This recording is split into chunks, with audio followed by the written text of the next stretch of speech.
Está no ar mais um Capital Humano. 7 em cada 10 empresas prevê que vai precisar de contratar no setor do marketing digital.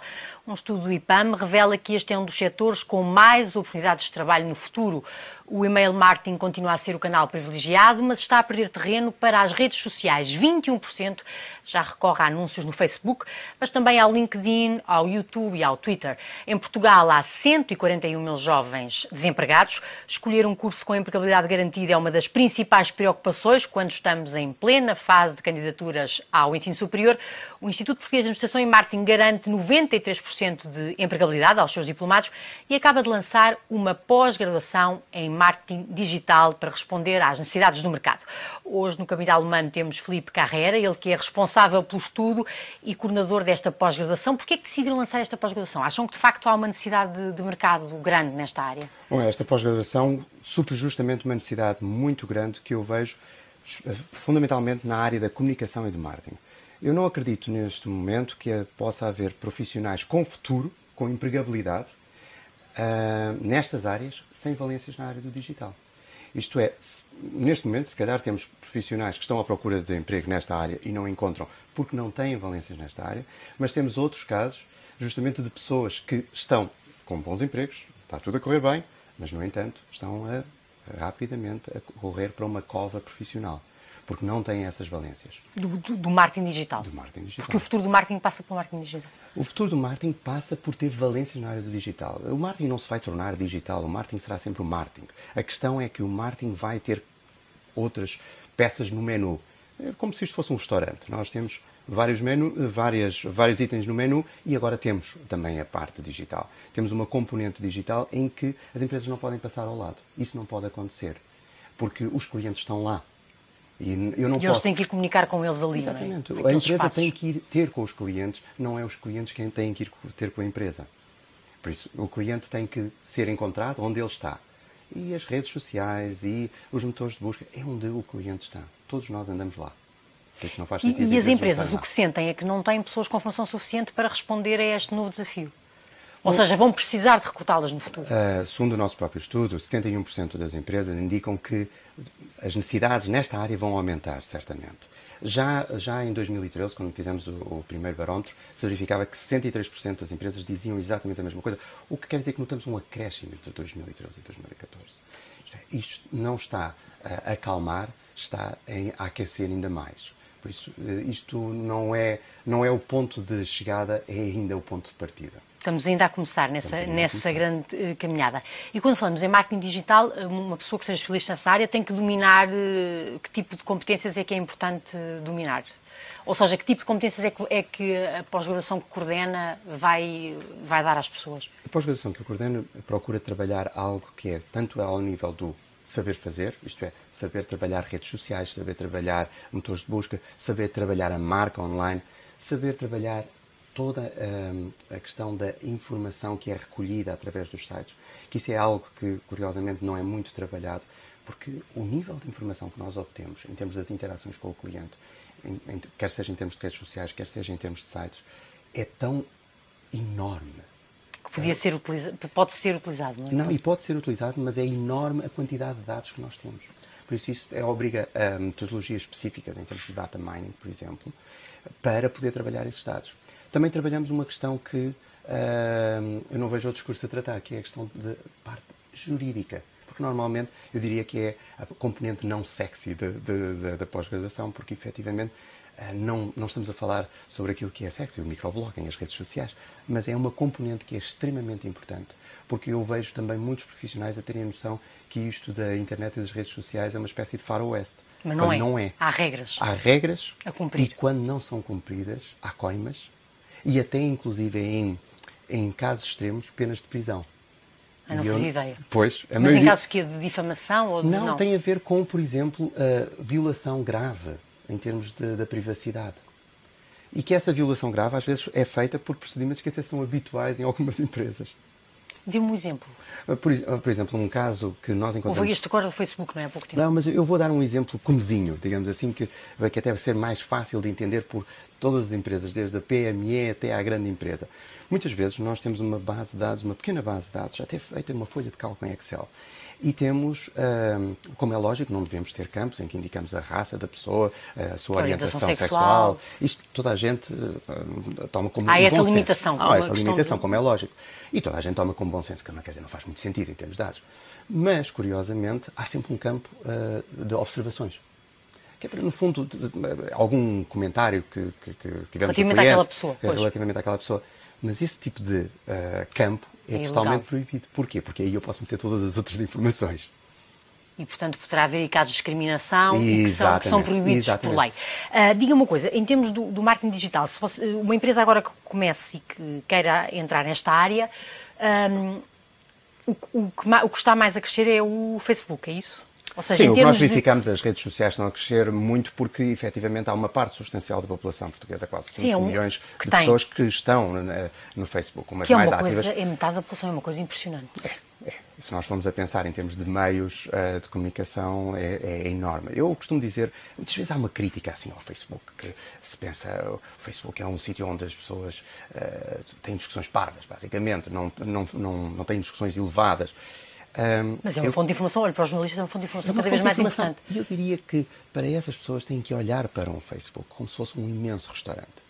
Eu quando entro num restaurante, numa mesa se calhar estão a discutir filósofos alemães, numa outra estão a discutir o Mundial, noutra estão a discutir o tempo. Portanto, nós temos é que ir para os sítios... É um local de encontro. É um local onde nós vemos o nosso cliente a interagir e que podemos ter muita informação. E como é que se faz marketing, por exemplo, no Facebook? Não é, são aquelas coisas que aparecem... Não, há outras formas, não é? A questão é que temos que ir voltar um bocadinho mais atrás. É a questão, digamos assim, no velho marketing, a ideia é a segmentação demográfica. Eu tenho um determinado nível de rendimento, eu tenho uma determinada idade, target. Eu vivo em determinado sítio, então, logicamente, eu não vou aceder a determinados produtos e outros não. Só que isto está a mudar por completo. Quando nós pensamos, por exemplo, na questão da idade, eu lembro-me o que era uma pessoa com 70 anos quando era miúdo. Era uma pessoa que, basicamente, estava, como se costuma dizer... Ultrapassada. Não, eu diria mesmo com os pés na cova, não é ultrapassada. Agora está a começar uma nova vida. Essa pessoa pode ter uma nova vida. Isto é, pondo no caso extremo, eu posso ter, efetivamente, um surfista em Beja de 60 anos. Pois pode. E há casos. E há casos. Isto, nos anos 70, por exemplo, era impensável. Porquê é que isto é importante e o que é que isto tem em relação com o Facebook? É que o Facebook é a maior base de dados mundial de comportamentos, atitudes e que geram consumo. Eu vou diretamente, em vez de estar a adivinhar o que é que uma pessoa de 60 anos de Beja gosta, eu posso saber o que é que aquela pessoa gosta. Dirigir-me àquela, independentemente dela ser de Beja, de ter 60 anos, ela pode ser fanática do surf.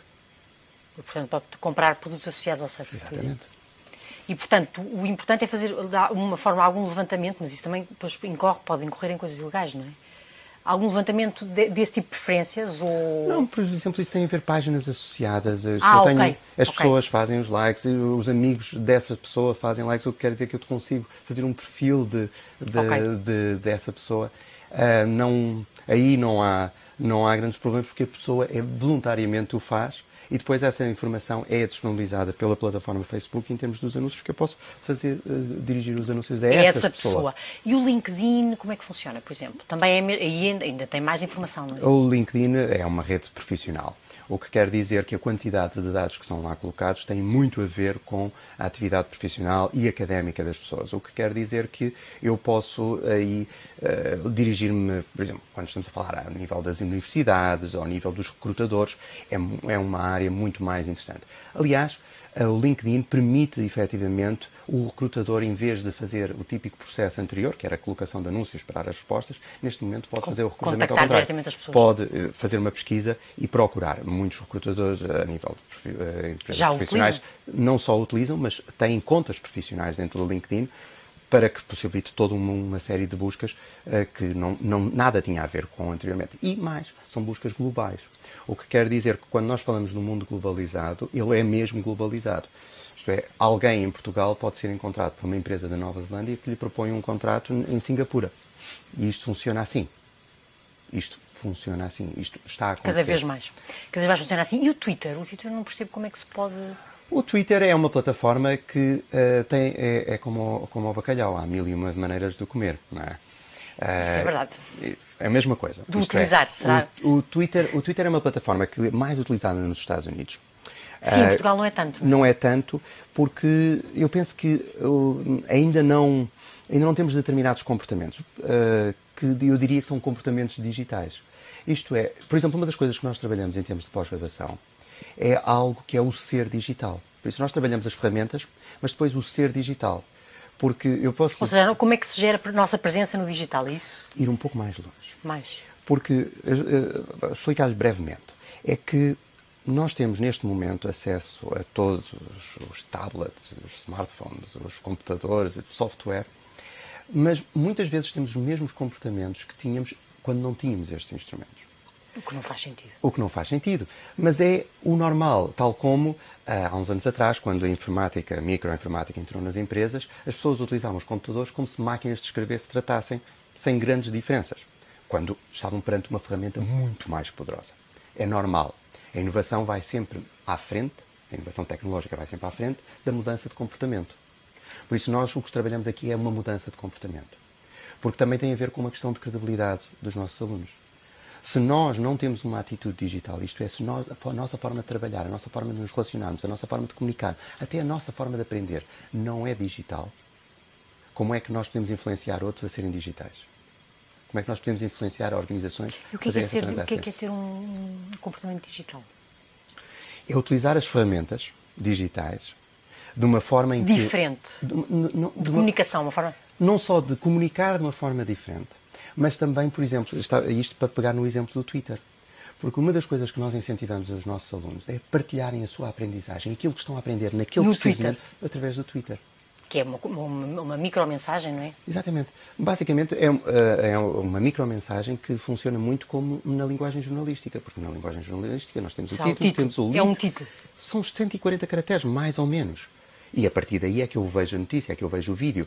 É por causa daquele título, é por causa daquele pequeno resumo. Ou seja, e os seus alunos são ensinados a fazer mensagens que sejam eficientes e que captem a atenção, quer no Facebook, quer no Twitter, quer... Exatamente, mas a ir mais longe, a ter essa atitude de a sua primeira iniciativa, digamos... A principal preocupação. A sua principal preocupação é partilhar aquilo que estão a aprender.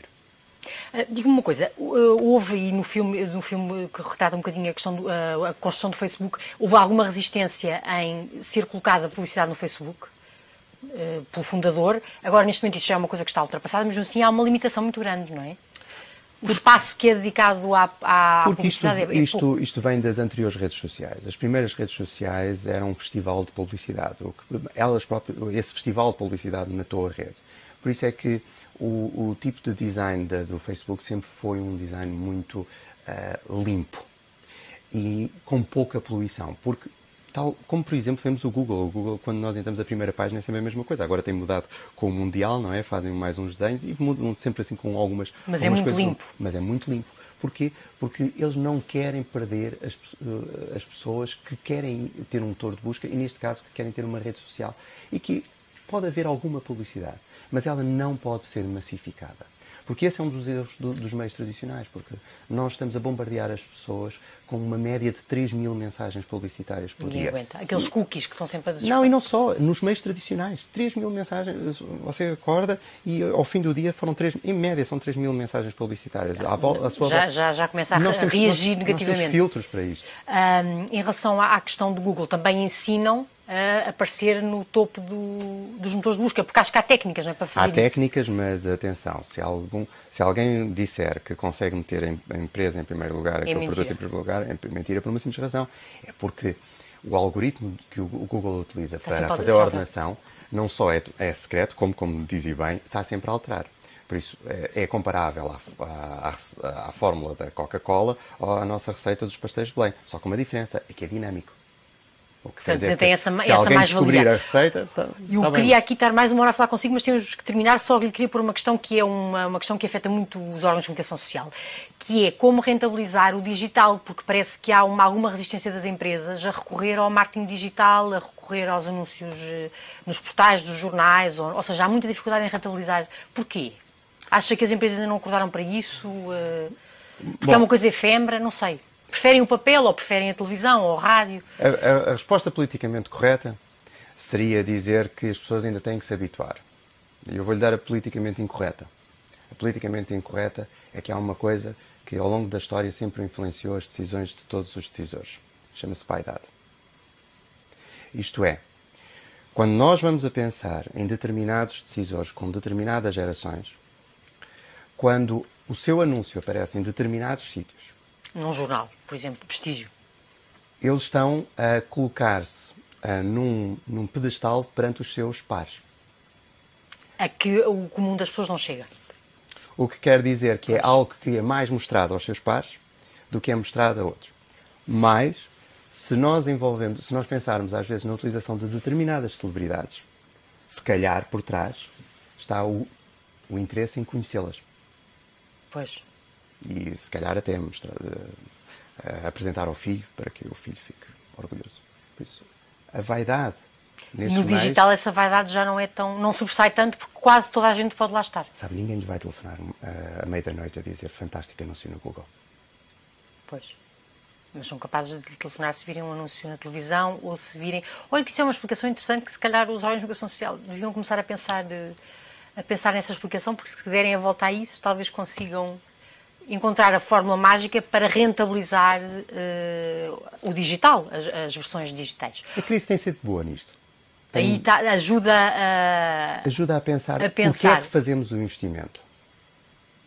Olha, muito obrigado por ter vindo ao Capital Humano. Ficou muita coisa por dizer, mas já estão aqui algumas pistas que eu acho que são importantes. Filipe Carreira, ele que é coordenador da pós-graduação em Marketing Digital, do IPAM, que acabou de ser lançada. 7 em cada 10 empresas diz que vai precisar de contratar no setor do marketing digital. Um estudo do IPAM revela que este é um dos setores com mais oportunidades de trabalho no futuro. Já sabe, podem encontrar mais oportunidades de emprego e formação no suplemento de Universidades de Emprego do Diário Económico, às segundas-feiras. Voltamos na próxima edição com mais um tema de Capital Humano, o recurso mais importante de qualquer economia ou empresa de sucesso.